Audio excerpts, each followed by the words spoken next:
Meus irmãos, como é bom podermos estar aqui reunidos e também estudarmos a palavra do Senhor. E eu convido você para abrir comigo a sua Bíblia. No Evangelho de Marcos, nós vamos dar sequência à exposição do Evangelho de Marcos. Estamos no capítulo 13 e o nosso propósito é agora à noite terminar a exposição do capítulo 13 do Evangelho de Marcos. Estamos vendo o sermão profético, o sermão escatológico do Senhor Jesus. Se você perdeu as mensagens anteriores, você pode entrar aí no canal da nossa igreja e acompanhar toda a série no Evangelho de Marcos. Já são mais de 50 exposições e acredito que ainda teremos umas 10 a 15 mensagens para concluir a exposição desse livro, se Deus quiser. E aí nós estaremos indo para a carta de Paulo aos Coríntios. Mas estamos no capítulo 13, já vimos as 3 primeiras partes deste capítulo, e agora à noite vamos ver aqui, se Deus nos permitir, a última parte, a conclusão deste sermão, que é um sermão tão precioso do Senhor Jesus. Palavra de Deus, Marcos 13, versículo 24. Marcos 13, 24, até o final do capítulo, palavra do Senhor. Diz assim a palavra de Deus: porém, naqueles dias, depois do referido período de tribulação, o sol escurecerá e a lua não dará a sua luz. As estrelas cairão do céu e os poderes celestes serão abalados. Então, o Filho do Homem será visto chegando nas nuvens com grande poder e glória. Ele enviará os seus anjos e reunirá os seus eleitos dos 4 ventos, das extremidades da terra até os confins do céu. Portanto, aprendei com o ensino da figueira. Quando seus ramos se renovam e suas folhas começam a brotar, sabeis que o verão vem chegando. Dessa maneira, assim que observardes esses sinais ocorrendo, sabei que o tempo está próximo, já às portas. Com toda a certeza vos afirmo que não passará esta geração até que todos esses fatos ocorram. Os céus e a terra passarão, contudo, as minhas palavras nunca passarão.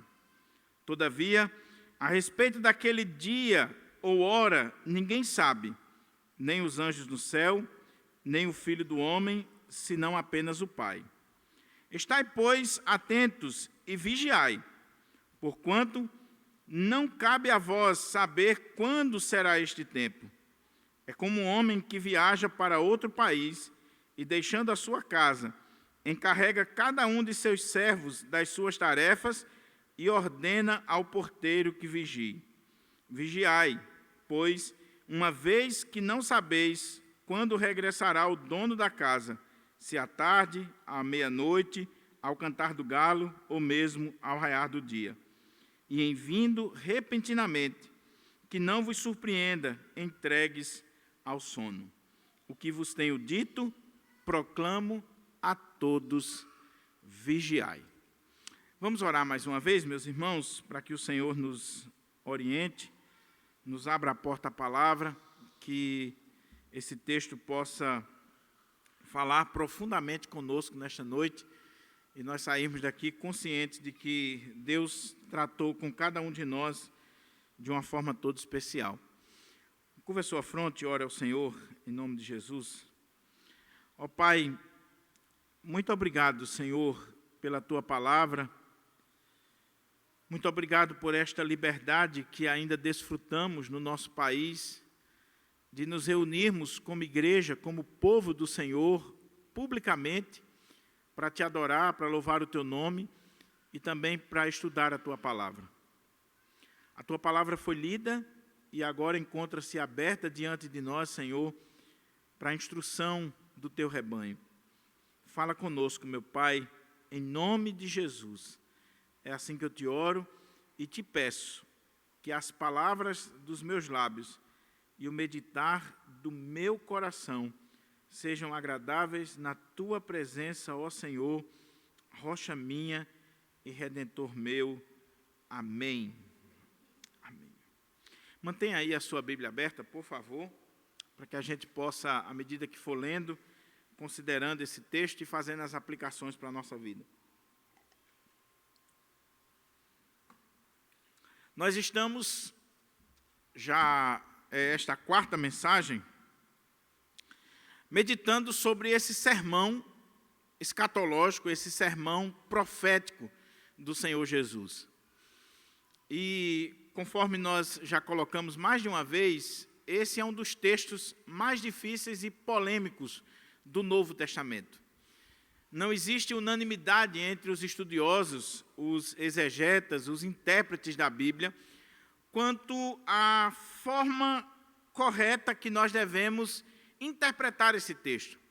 Na verdade, existem escolas diferentes. A escola futurista, que olha para esse texto apontando para o futuro, lá para frente, mesmo reconhecendo que existem aspectos históricos, mas aponta para o futuro. E existe a escola preterista, em especial a escola preterista parcial, que eu entendo que seja a melhor que interpreta esse texto, que olha para esse texto, para o sermão profético do Senhor Jesus, e vê nele o seu cumprimento lá no primeiro século.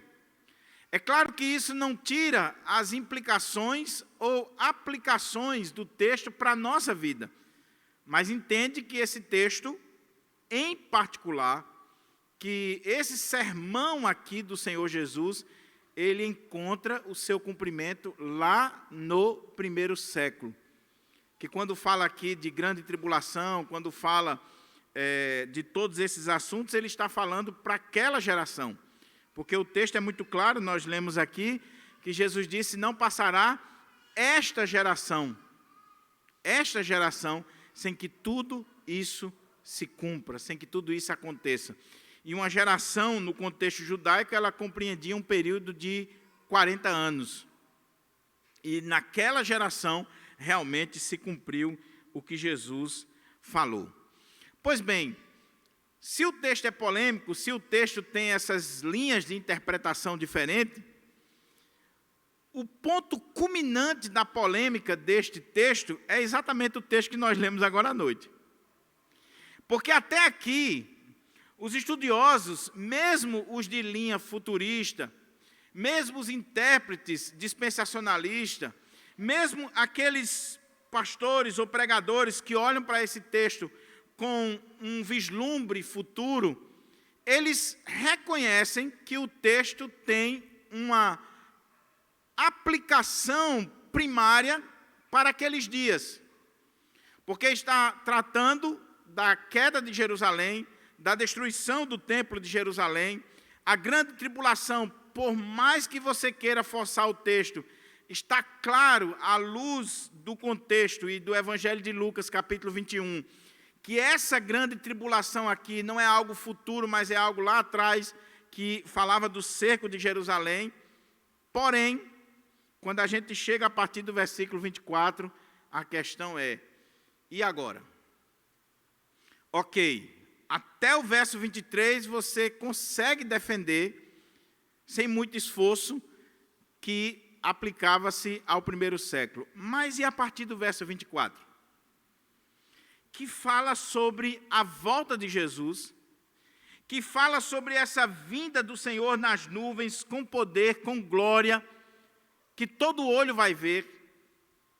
Isso aqui já se cumpriu? O que o Senhor quer dizer é que Jesus voltou no ano 70?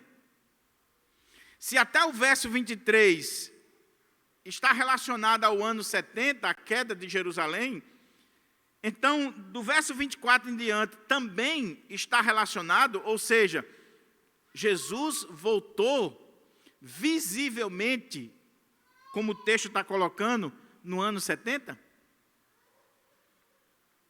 Veja como o texto não é simples. Como é que nós podemos e devemos olhar para esse texto? para o que está escrito aqui. Se você é da escola futurista, ok, você já aplicou todo o sermão para o futuro.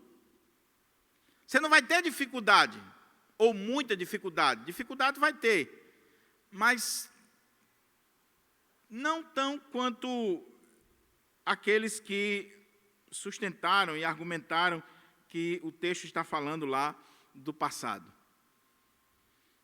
Também aqueles pastores ou exegetas, que a gente já fez referência aqui, que entendem que a questão é resolvida quando você olha para o texto e vê que a profecia ela tem um duplo cumprimento.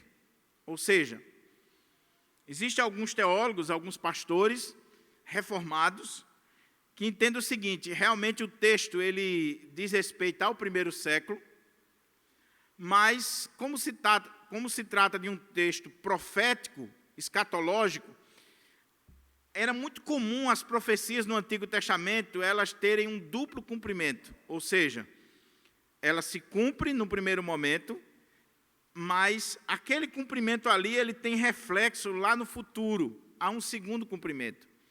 Talvez o texto mais claro seja o texto lá de Oséias, quando diz: do Egito chamei o meu filho. E quando você vai ler o texto de Oséias, no primeiro momento não está falando de Cristo, está falando de Israel.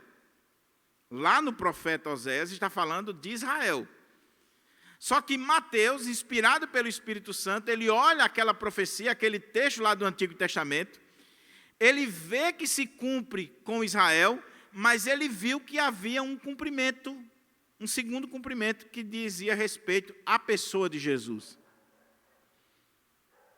Só que mesmo estes teólogos, eles têm dificuldade, porque se esse texto aqui se cumpriu no primeiro século e ainda vai se cumprir nos nossos dias, então quer dizer que no primeiro século o sol escureceu, a lua não deu o seu brilho,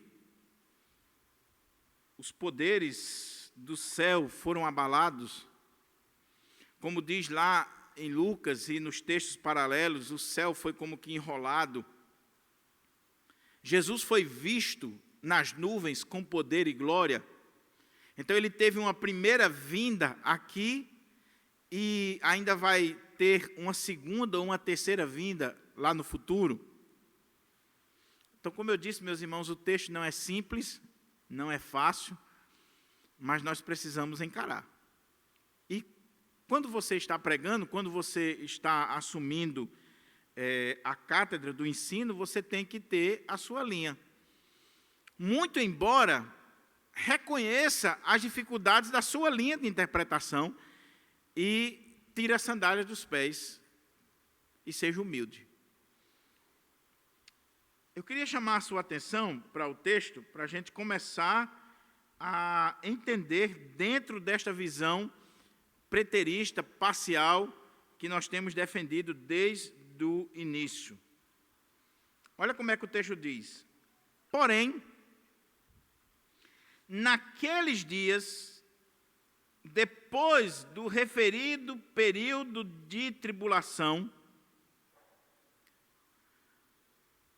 qual é a primeira coisa que chama a sua atenção aqui, neste início, deste último parágrafo do sermão? É que aquilo que vai ser dito, aquilo que vai acontecer a partir de agora, está intimamente relacionado com o que acabou de acontecer. O que acabou de acontecer, nós vimos no sermão anterior, e você pode conferir aí no canal. Jesus havia profetizado um tempo de tribulação, o qual nunca houve na história, nem nunca mais haverá, um tempo de tribulação que viria sobre o povo judeu. E quando você olha o capítulo 21 de Lucas, você vê que ele está tratando daquele momento em que os exércitos romanos sitiaram Jerusalém e destruíram Jerusalém, destruíram o templo de Jerusalém. Houve um cerco do ano 66 ao ano 70. E houve uma desgraça terrível com o povo judeu. Pois bem, Jesus diz, porém, naqueles dias, depois de quê? Do período desta tribulação.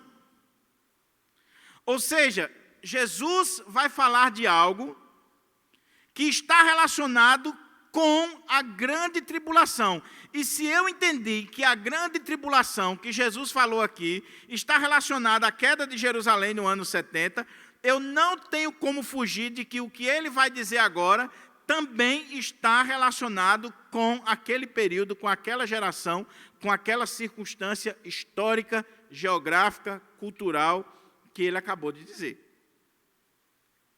Porém, naqueles dias, depois do referido período de tribulação, aí começa a questão. Porque ele diz, o sol escurecerá, a lua não dará a sua luz, as estrelas cairão do céu e os poderes celestes serão abalados. Então o Filho do Homem será visto chegando nas nuvens com grande poder e glória. Opa! Que linguagem é essa? Veja bem, como eu disse, até o verso 23, nós temos Jesus falando de um momento histórico, de algo relacionado com o povo de Israel, e que vai se cumprir literalmente no ano 70.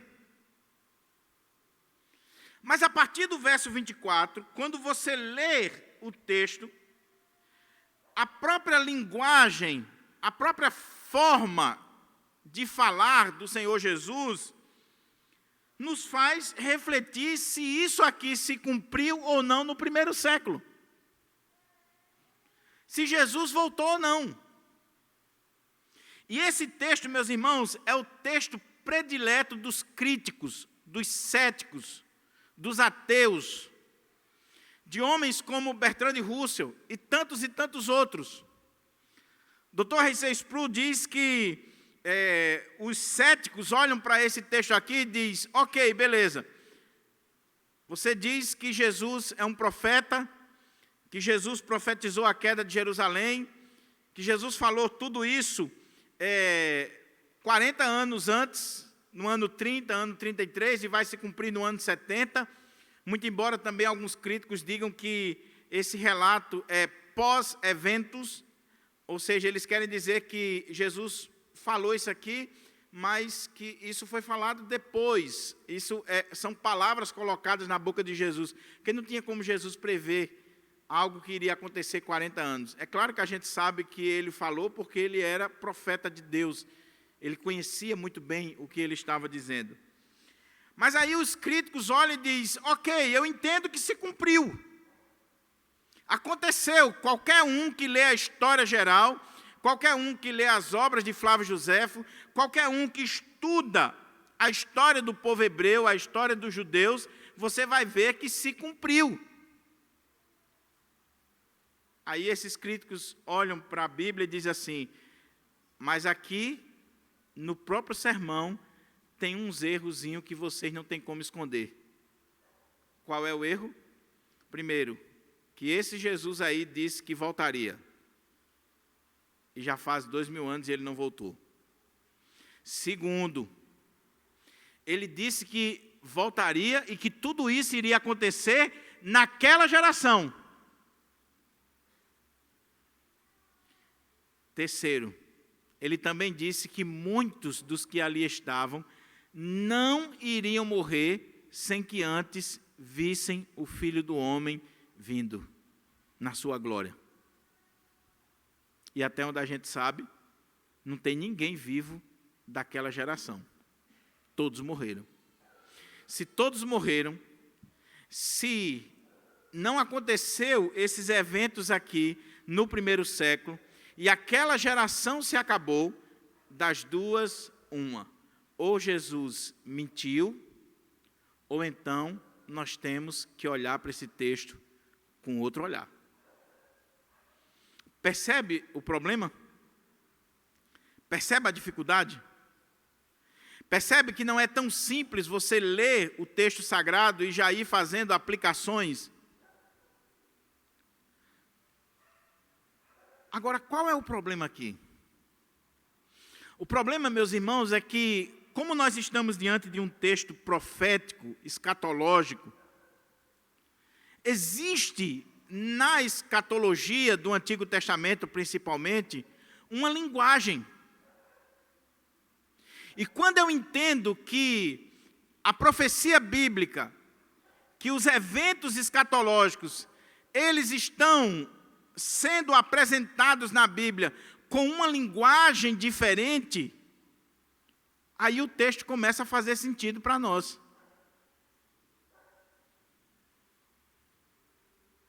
Como assim, pastor?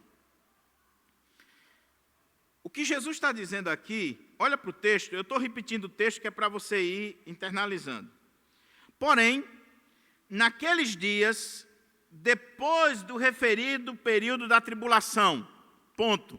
Se a tribulação foi no primeiro século, é logo depois daquele período. Naqueles dias, o sol escurecerá e a lua não dará a sua luz. As estrelas cairão do céu e os poderes celestes serão abalados. A pergunta é, que linguagem é essa? Ele está falando de um evento cósmico, ele está falando de sinais, de coisas que vão acontecer no cosmos, na natureza,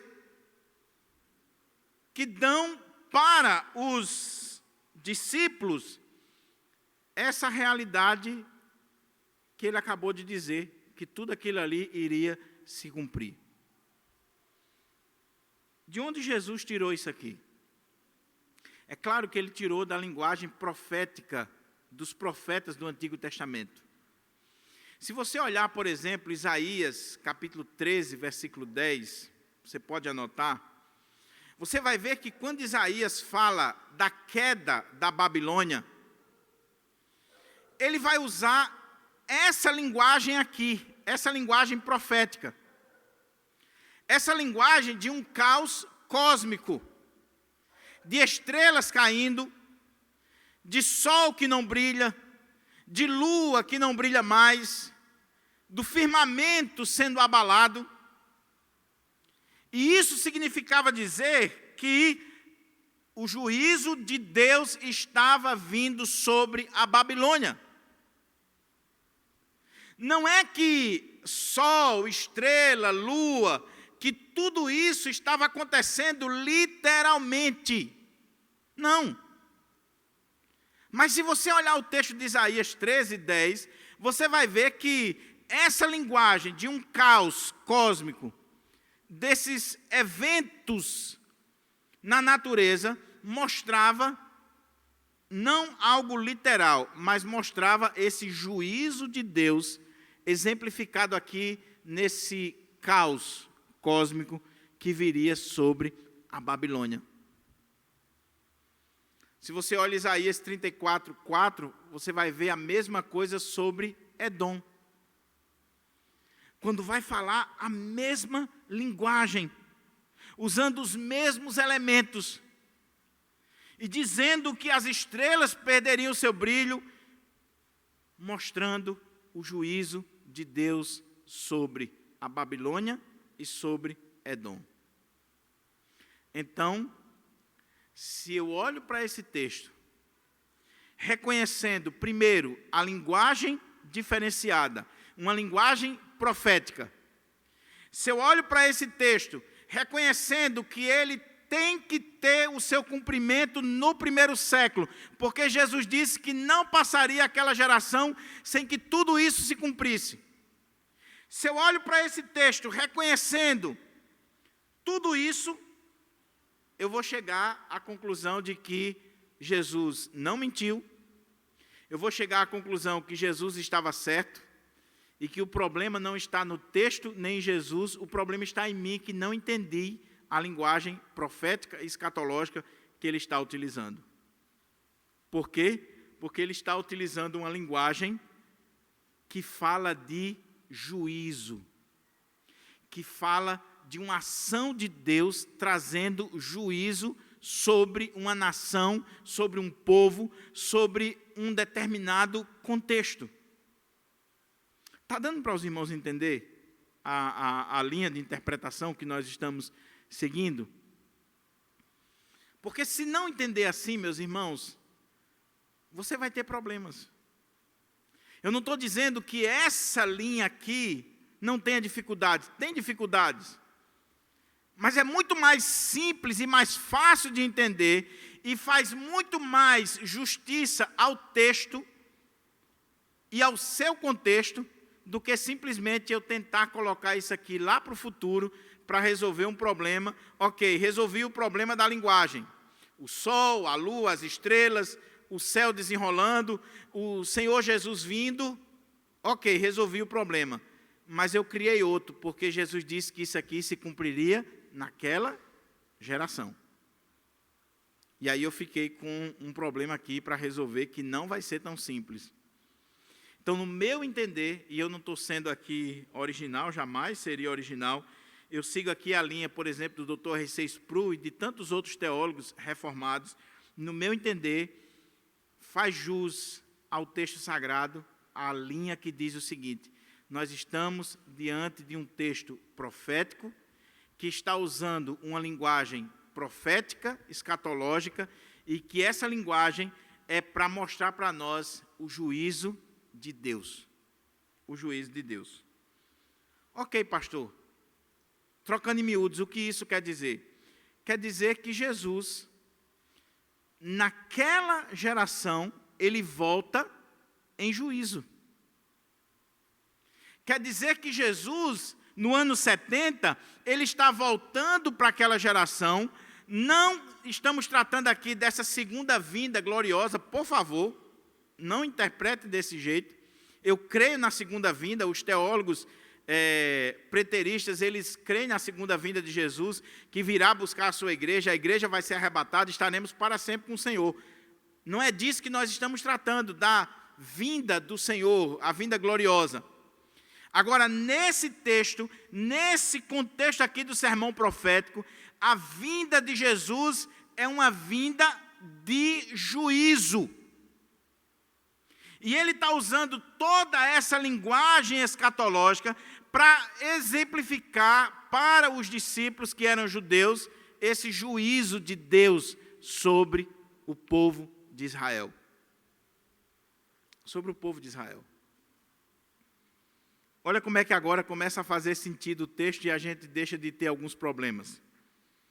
Porém, naqueles dias, não no ano 2022, nem no ano 2050, naqueles dias, depois do referido período de tribulação que acabou de ser dito, que tratava do cerco de Jerusalém, da destruição do templo, depois disso aqui, o sol escurecerá, a lua não dará a sua luz, as estrelas cairão do céu, os poderes celestes serão abalados, então o Filho do Homem será visto chegando nas nuvens com grande poder e glória. Ele enviará os seus anjos e reunirá os seus eleitos dos quatro ventos das extremidades da terra até os confins do céu. É uma linguagem profética, é uma linguagem escatológica, é uma linguagem que está falando dessa vinda do Senhor em juízo para aqueles dias. Você pode ler o capítulo 21 de Lucas e você vai ver que o texto vai ficando cada vez mais claro para nós. Mas, pastor, qual é o ponto aqui? É que aquela nação, meus irmãos, eles tinham rejeitado o Senhor Jesus. Nós já colocamos isso mais de uma vez. Aquela religião estava prostituída. Aquele templo havia perdido a sua razão de ser. A liderança de Israel estava completamente distante do Senhor. E o Senhor, desde o capítulo 23, 22, na verdade, de Mateus, ele vem profetizando, ele vem falando sobre essa destruição completa do povo judeu. Ele contou a parábola da vinha, a parábola das bodas, ele usou o exemplo da figueira, que não daria mais fruto. Ele começa a chorar sobre Jerusalém, no finalzinho do capítulo 23, e ele chora dizendo que Jerusalém matou os profetas, apedrejava os que eram enviados, agora estava rejeitando o próprio Filho de Deus, e ele diz: eis que a vossa casa ficará deserta. E depois ele começa os eventos do capítulo 24, do sermão profético. E o ponto é que vai se cumprir literalmente o que Jesus falou. Quando você olha, assim como aconteceu com a Babilônia, como aconteceu com Edom, como aconteceu com tantos e tantos reinos e com o próprio Império Romano, está acontecendo com Israel, com Jerusalém, com o povo de Deus. Deus está vindo em juízo com relação ao seu povo. Lucas usa a linguagem de tempo de vingança. É um tempo da vingança de Deus pesando a mão sobre este povo, de Deus agindo de forma dura com este povo, do Senhor vindo, do Senhor se apresentando, aquele que foi rejeitado, aquele que foi morto, aquele que foi crucificado, aquele que foi cuspido no rosto, aquele que foi ultrajado pela nação de Israel, agora, como rei, como Senhor, aquele que tem toda a autoridade no céu e na terra, ele está vindo com grande poder e glória, usando os exércitos romanos, usando as autoridades humanas para destruir aquela nação. Mostrando o seu poder, mostrando a sua autoridade, mostrando que todos os reinos do mundo estão sob o seu domínio. Quem é que ele vai usar para destruir Jerusalém, para destruir o templo, para destruir a nação de Israel? Ele vai usar exatamente o Império Romano. Então, é esse o ponto.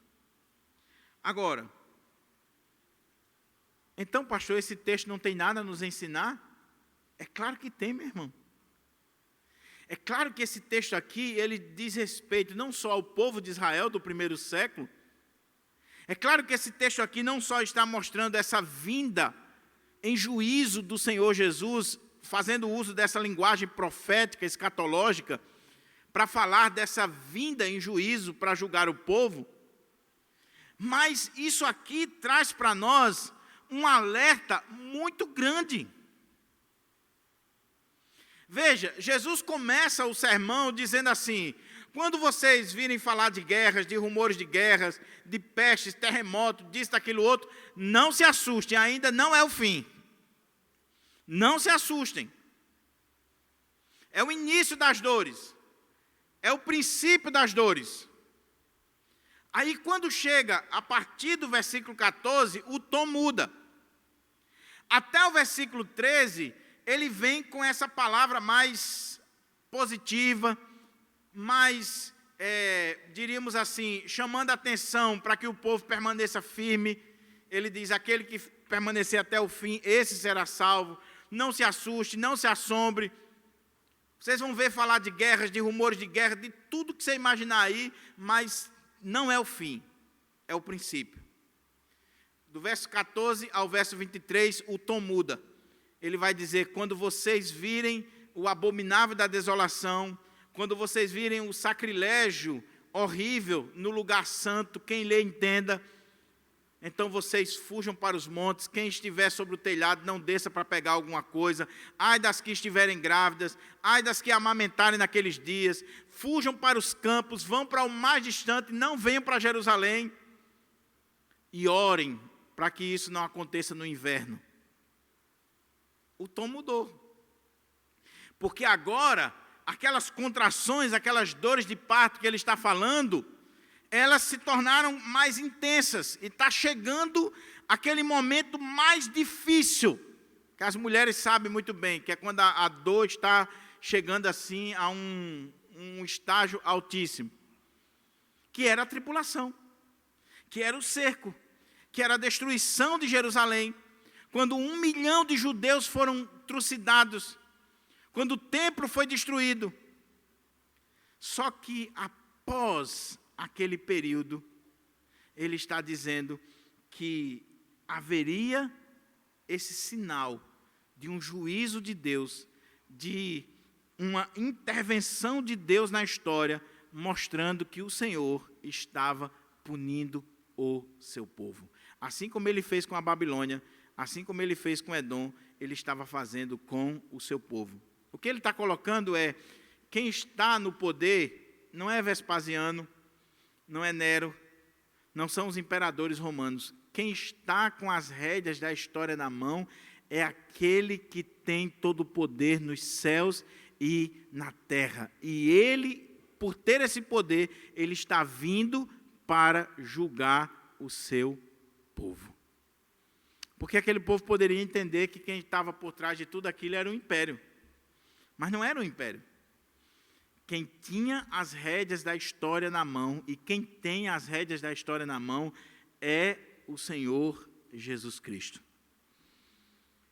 Aí, meus irmãos, quando a gente entende isso, a gente começa a ver, primeiro, que a palavra de Deus, ela se cumpriu literalmente. Jesus é um verdadeiro profeta.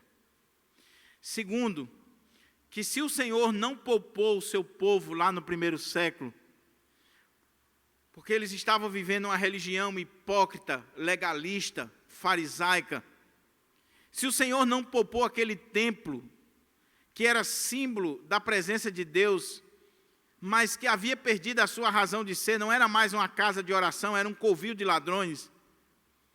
Nós precisamos ter cuidado com a nossa vida, com a nossa religião, com a nossa prática, com o nosso culto, porque o Senhor não vai agir diferente conosco.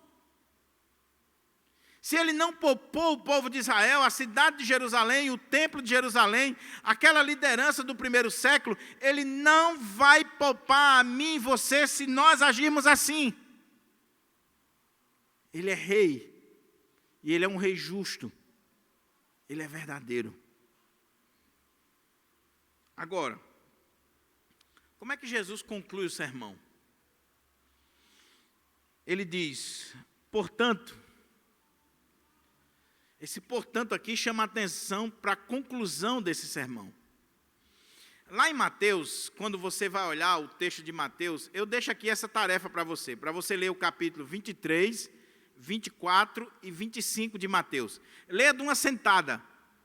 Leia 10 vezes.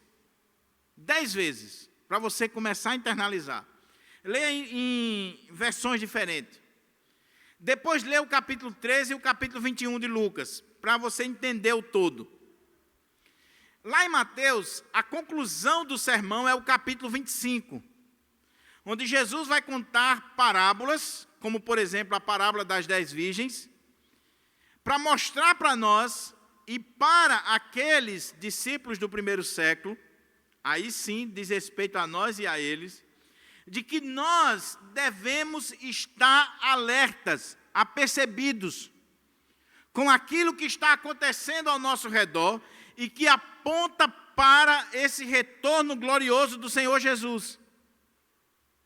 Veja, aqueles discípulos no primeiro século, quando eles vissem os sinais se cumprirem, quando eles vissem Jerusalém sendo sitiada, o templo sendo destruído, a cidade sendo completamente arrasada, eles deveriam entender, dentro dessa linguagem profética escatológica, que Deus estava na pessoa do seu Filho, vindo com poder, com glória, em juízo sobre o seu povo. E quando eles entendessem isso, eles deveriam ficar alertas, vigiar. Olha como é que o texto diz, ele vai fazer duas conclusões interessantes. Portanto, aprendei com o ensino da figueira. Quando seus ramos se renovam e suas folhas começam a brotar, sabeis que o verão vem chegando. Dessa mesma maneira, assim que observardes estes sinais ocorrendo, sabei que o tempo está próximo, às portas. Com toda a certeza vos afirmo que não passará esta geração até que todos esses fatos ocorram. Os céus e a terra passarão, contudo as minhas palavras nunca passarão. Onde é que Jesus está aqui, meus irmãos, falando essas palavras? No Monte das Oliveiras, com os seus discípulos, e essa palavra só tem sentido se eu entender que aqueles discípulos perceberam o que Jesus queria dizer. Jesus disse: olha, vocês são inteligentes. Quando vocês olham para a figueira, e aqui os dispensacionalistas, os teólogos de linha mais futurista, entendem que a figueira aqui é Israel. Em alguns momentos na Bíblia, a figueira é símbolo de Israel, mas aqui não está falando isso. Lá em Mateus, no capítulo 22, 21, ali aquela figueira representa a nação de Israel. Quando ele vem e procura fruto lá, e aí não tem, só tem folha. Então ele diz: nunca mais nasça fruto de ti. No outro dia, quando eles voltam, que passam lá, secou até as raízes. Aquilo ali era uma parábola para falar de Israel, da religião de Israel que estava sem fruto, só tinha folhas. Então, muitos teólogos, quando olham aqui para essa conclusão do sermão, dizem: olha, Israel, quem já foi assembleano aqui ou é pentecostal sabe o que eu estou dizendo. Israel é o relógio de Deus. Então, você tem que olhar para Israel, e quando Israel está florescendo, ou seja, muitos olham para esse texto aqui e colocam que as profecias começaram a se cumprir no ano de 1948, né, quando Israel volta à sua terra. Então diz: olha, quando a figueira começar a dar os seus frutos, ou seja, quando Israel, que é a figueira de Deus, começar a brotar, aí vocês sabem que está próximo, tudo isso que eu disse para vocês está se cumprindo. Então, desde 1948, que alguns teólogos começaram a dizer: Jesus vai voltar agora, Jesus está chegando, porque ele disse que quando a figueira começasse a brotar, dar os seus frutos, vocês saberiam que está próximo tudo isso. Mas não é esse o sentido do texto. É só você olhar claramente. Jesus está simplesmente aqui, como ele está pregando, é um sermão, ele está usando uma ilustração. E ele está dizendo assim: olha, Wilker, quando você olha para uma figueira e você vê as folhas, você vê ela frondosa, você sabe que vai ter fruta ali, que está chegando a estação dela. Então, quando vocês virem tudo isso aqui que eu estou dizendo acontecer, ele está falando no ano 33. Quando vocês virem tudo isso acontecer, eu quero que vocês vejam que isso aqui que eu estou dizendo vai se cumprir, porque não passará essa geração, ou seja, 40 anos, sem que tudo se cumpra. E como vai se cumprir, eu quero que vocês lembrem do que eu falei, porque passará os céus e a terra, porém as minhas palavras não passarão. O que Jesus está dizendo é: usem a imaginação de vocês, a percepção de vocês, e assim como vocês observam um fenômeno natural, uma coisa natural, que quando uma figueira ela está começando a dar frutos, a ter a sua folhagem, lembre-se, quando acontecer essas coisas, vocês devem ficar apercebidos, vocês devem vigiar. Aí ele vai usar outro exemplo. Ele vai fazer um alerta e vai dar outro exemplo. Todavia, a respeito daquele dia ou hora, ninguém sabe. Porque agora, meus irmãos, imagina aí, hoje nós estamos olhando para esse sermão com as lentes do retrovisor. É fácil para nós que estamos aqui olharmos para o sermão profético de Jesus, ler as obras de Flávio Josefo, ler a história da igreja, comparar tudo aquilo que aconteceu e olharmos e ver: olha, isso aqui se cumpriu, isso aqui aconteceu dessa forma, assim, assim. Agora imagine os discípulos no ano 30, ouvindo essas palavras, tendo acesso a toda essa informação que Jesus está dando, da destruição de Jerusalém, da destruição do templo, da vinda de uma grande tribulação, que Lucas vai dizer que eram os exércitos romanos invadindo a cidade. Imagina os discípulos ouvindo essa linguagem profética, escatológica, que eles já tinham lido no profeta Isaías, de estrelas caindo, o sol não dando o seu brilho, a lua não brilhando mais, os céus sendo enrolados como uma cortina. Imagine eles diante dessa linguagem de fim de mundo, de caos cósmico. Imagine como é que estava o coração deles. Qual era a pergunta principal deles? Senhor, quando vai acontecer tudo isso? Quando é que essas coisas vão acontecer? Senhor, diga para nós qual é a data, qual é o dia, porque eu quero me preparar para isso aqui. Eu quero estar pronto para isso aqui.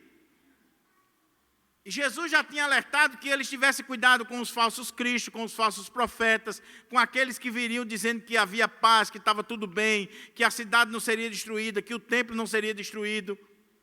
Só que agora Jesus diz, olha, além de vocês ficarem alertas, quando vocês virem esses sinais se cumprindo, porque não vai passar essa geração sem que tudo se cumpra, ou seja, nesses 40 anos, tudo isso aqui vai se cumprir. Eu quero dizer para vocês que as palavras que eu digo para vocês não passarão. Eu quero dizer também para vocês que a respeito daquele dia e hora, ninguém sabe. Vai acontecer nesta geração, mas o dia, a hora, o momento, ninguém sabe. Aí o texto coloca assim uma coisa muito interessante, que eu sei que você já meditou muito nesse versículo. Porque olha como é que diz. Nem os anjos no céu, nem o Filho do Homem, senão apenas o Pai. Aí tem muita gente que diz assim, pastor, nem Jesus sabe quando ele vai voltar. Espera um pouquinho. Como é que Jesus subiu ao Pai, está sentado à direita de Deus, tem toda a autoridade no céu e na terra, e ele não sabe da sua vinda? Como é que ele está glorificado diante do Pai e ele não sabe da sua vinda? É um segredo ali das duas pessoas da Trindade. Agora, nesse contexto aqui, Jesus está falando como homem. E essa informação não havia sido comunicada pela natureza divina à natureza humana. Jesus não está mentindo.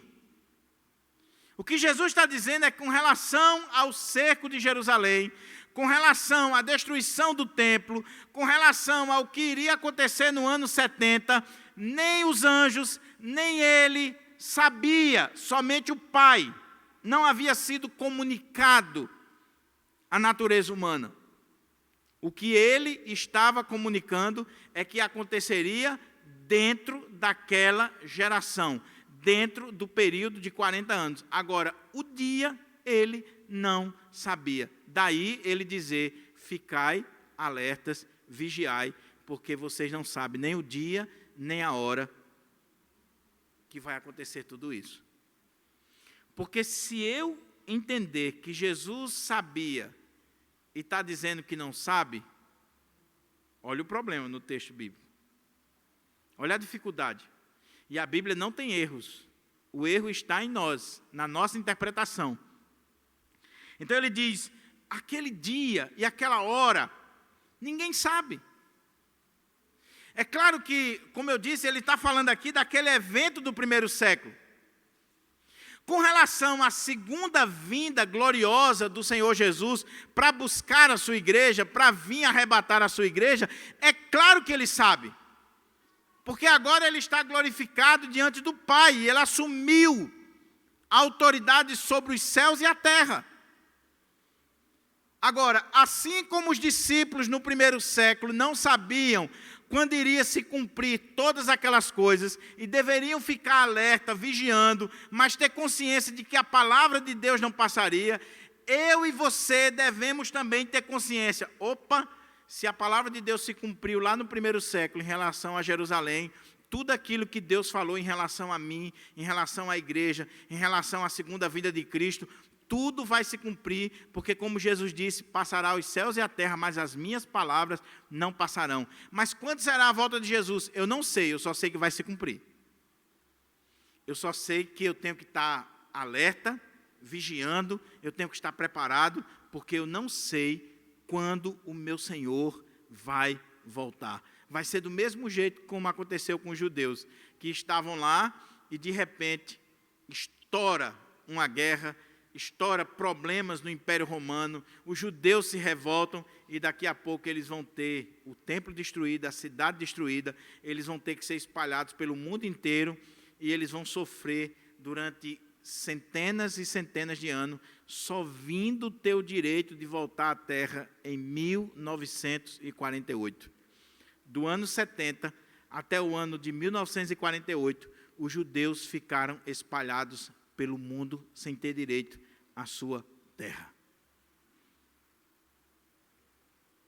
Aí Jesus continua para a conclusão dizendo assim: estai, pois, atentos e vigiai. Estai, pois, atentos e vigiai, porquanto não cabe a vós saber quando será esse tempo. É como um homem que viaja para outro país e, deixando a sua casa, encarrega cada um de seus servos das suas tarefas e ordena ao porteiro que vigie.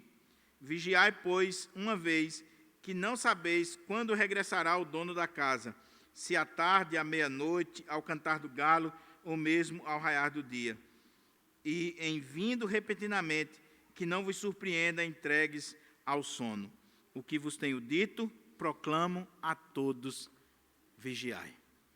Jesus conclui dizendo assim: parem, reflitam, prestem atenção no que eu estou dizendo para vocês, porque tudo o que eu estou dizendo para vocês vai se cumprir literalmente nesta geração, e vocês só têm uma coisa a fazer: vigiem, vigiem e vigiem. Se cumpriu. E como eu já disse, os cristãos que deram ouvidos à palavra de Jesus, que acreditaram na palavra de Jesus, quando eles começaram a ver os exércitos de Tito cercando Jerusalém, se aproximando de Jerusalém, eles fugiram para os montes, eles foram embora dali. Mas os judeus que não acreditaram na palavra de Jesus, eles acharam que Jerusalém era o lugar santo, que o templo era o lugar santo, que aquilo ali nunca seria destruído. Eles foram para Jerusalém, eles ficaram restritos àquele templo, e aí o general Tito cerca a cidade do ano 66 ao ano 70, e depois de um período de muito sofrimento, de muita angústia, de muita dor, de fome, de sede, de mães comendo seus próprios filhos para não morrer de fome, de doenças, pestes, porque aqueles que tentavam fugir da cidade, o exército romano matava e depois jogava os corpos para dentro da cidade, e aquilo ali gerava doenças, porque aqueles corpos agora em estado de putrefação. E aí, quando chega o ano 70, Tito, ele invade a cidade e ele começa a passar o fio da espada àqueles judeus. Um soldado romano, Flávio Josefo, narra que, numa fúria insana, ele vê uma brecha no templo de Jerusalém, na janela do templo, e ele pega uma tocha e ele joga por aquela janela. E quando aquela tocha bate lá dentro, nas cortinas do templo, e o fogo começa a pegar, Flávio Josefo diz que os judeus, eles choraram de forma tão alucinante, que eles uivavam, que eles gritavam, quando eles viram que aquele templo, que era símbolo da presença de Deus, aquele lugar tão glorioso, estava agora pegando fogo. E tudo foi destruído. Jesus disse que não ficaria pedra sobre pedra, e realmente não ficou, porque o ouro das paredes, dos utensílios, derreteu com fogo e desceu para os alicerces, e os soldados arrancavam as pedras do alicerce para tirar o ouro. Não ficou pedra sobre pedra. Mas aqueles que deram ouvidos à palavra de Jesus fugiram para os montes. Aqueles que deram ouvido à palavra de Jesus não foram mortos. Por quê? Porque acreditaram que passará os céus e a terra, porém as palavras do Senhor não passarão. Só que Jesus contou lá em Mateus 25, que Marcos não coloca aqui, que eles deveriam prestar atenção àquela parábola das 10 virgens. Lembra da parábola? 5 prudentes, 5 loucas. E aí elas vão ao encontro do noivo. As prudentes levaram azeite consigo. As loucas não levaram.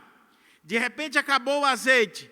E aí elas chegaram para as prudentes e disseram, olha, dá-nos o azeite de vocês. Elas disseram, não, porque aí vai faltar para vocês e para a gente. E elas saíram para comprar aquele óleo. Até que chegou o noivo e aquelas que estavam preparadas entraram. E quando as loucas chegaram, a porta já havia se fechado. O que Jesus está dizendo para aquela geração e para mim e você é, esteja preparado, tenha azeite nas suas vasilhas, tenha o Espírito Santo na sua vida, creia na palavra de Deus, viva uma vida comprometida com Deus, viva uma vida de oração, viva uma vida de vigilância. Meus irmãos, esse sermão pode ser resumido em algumas palavras, independente da linha que você segue.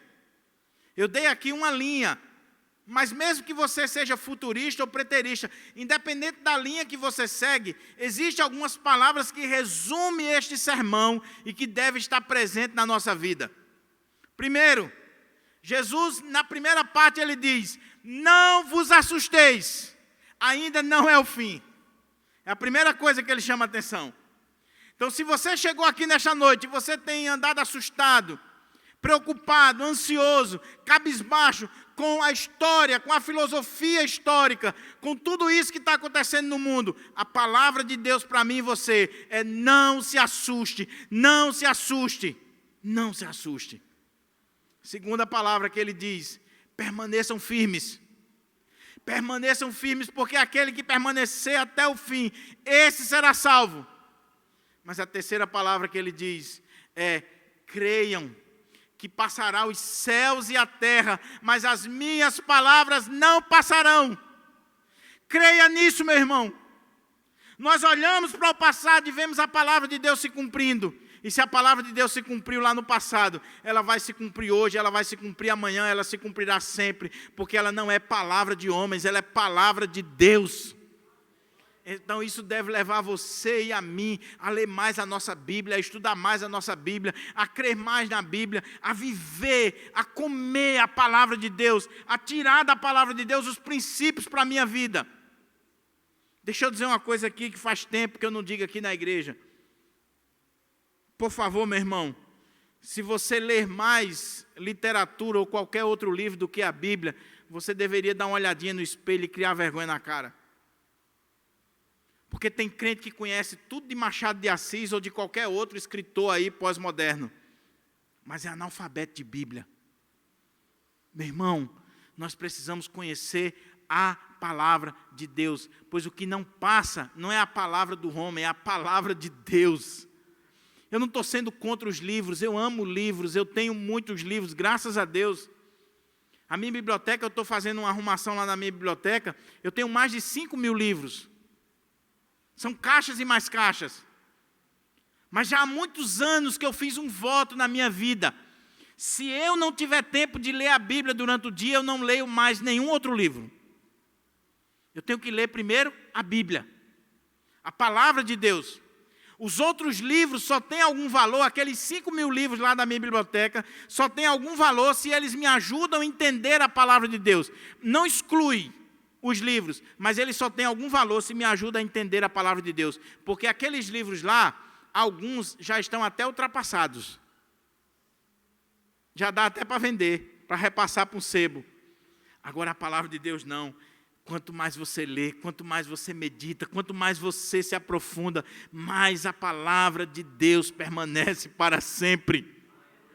Oh, meus irmãos, essa semana eu li o Evangelho de Mateus 2 vezes. Semana passada eu acho que eu li 3 vezes o Evangelho de Mateus. Ontem eu comprei uma Bíblia NVI e comecei a ler de novo o Evangelho de Mateus, tentando estudar o texto. Qual é o livro que você consegue ler mais de 5 vezes? Me diga aí, qual é o livro? Me diga qual o autor que você gosta. O autor que você gosta mesmo, que você consegue ler o livro dele assim 10, 15, 20 vezes. Agora a palavra de Deus, meu irmão, você vai ler 50 vezes, 100 vezes, e ela sempre vai trazer renovo ao seu coração. Outra coisa que Jesus disse aqui, orai, orem. Aquela geração deveria orar para que não acontecesse no inverno, deveria orar pelas grávidas, deveria orar por aqueles que precisavam de consolo, de conforto, deveria orar para que Deus descesse misericórdia. A nossa geração também, meu irmão. Vamos orar. Vamos orar. A oração, ela nos coloca em sintonia com Deus e com os seus projetos e com os seus decretos, com a sua maneira de agir. É claro, o mundo, tudo aquilo que vai acontecer já está determinado por Deus. Até os dias da nossa vida estão contados. Então, pastor, por que orar? Porque orar, quando você ora, você é colocado em sintonia com essa vontade de Deus. Você vai ver mais feliz, meu irmão. Deus já planejou todas as coisas, já está tudo determinado. Mas quando eu oro, Deus me dá a graça de entrar nesse projeto, de fazer parte desse projeto. E isso traz paz ao meu coração. Quer ver outra palavra que ele diz aqui? Vigiai. Vigie, esteja alerta. Porque a hora que você não pensa, a hora que você não imagina, é exatamente a hora que o Filho do Homem virá. Naquela geração, ele veio em juízo. Mas deixa eu dizer uma coisa para você. Tem muita gente preocupada só com a segunda vinda de Cristo. Mas, meu irmão, Jesus pode vir para você hoje. Sabia? A volta de Jesus pode acontecer para mim e você hoje. Se o Senhor nos chamar, quando nós abrirmos os nossos olhos, nós estaremos diante do Senhor. Então, Jesus pode voltar para você hoje. Daí você tem que estar alerta. Você tem que estar vigiando. Você tem que estar com a vida voltada para Deus. Não seja pego de surpresa. O resumo aqui da ópera é, meu querido irmão, não viva a vida de qualquer maneira. Por favor. Se você é crente, se você é um servo de Deus, se você é uma serva de Deus, não viva a sua vida de qualquer maneira. Viva a sua vida diante de Deus. Foi o tema do congresso da mocidade no ano passado. Viva a sua vida diante da face de Deus. Viva a sua vida crendo na palavra de Deus, em oração, em jejum, em vida de comunhão com Deus e crendo que o Senhor pode voltar a qualquer momento, a qualquer hora. O Senhor pode voltar. Ele voltou em juízo, ele volta para todos aqueles que partem desta vida para outra, mas ele pode voltar a qualquer momento. A qualquer momento esses céus podem se abrir e o Rei dos Reis, o Senhor dos Senhores, nos chamar à sua presença e nós estaremos para sempre com o Senhor. Nós cremos nisso, meu irmão. Nós cremos na segunda vinda de Cristo, nós cremos nessa vinda gloriosa, nós cremos nesse Rei, que é o Rei do universo, que é o Senhor sobre tudo e sobre todos, que a história está nas suas mãos e que um dia voltará para buscar a sua igreja. Nós cremos nisso. Agora, sabe o que Pedro diz? Aqueles que têm essa esperança, purifique-se a si mesmo. Se você tem essa esperança, meu irmão, da volta de Jesus, da vinda de Jesus, santifique-se a cada dia, purifique-se a cada dia, seja mais crente hoje do que você foi ontem, participe mais das coisas de Deus, se envolva mais com as coisas de Deus, ore mais, leia mais a Bíblia, seja mais santo, seja mais crente do que você foi, porque o Senhor está às portas. Que Deus aplique a sua palavra no nosso coração. Que esse sermão profético de Jesus seja combustível para a nossa alma, para inflamar a nossa alma, de que o nosso Senhor reina pelos séculos dos séculos. Amém. Vamos orar? Vamos agradecer ao Senhor. Você pode ficar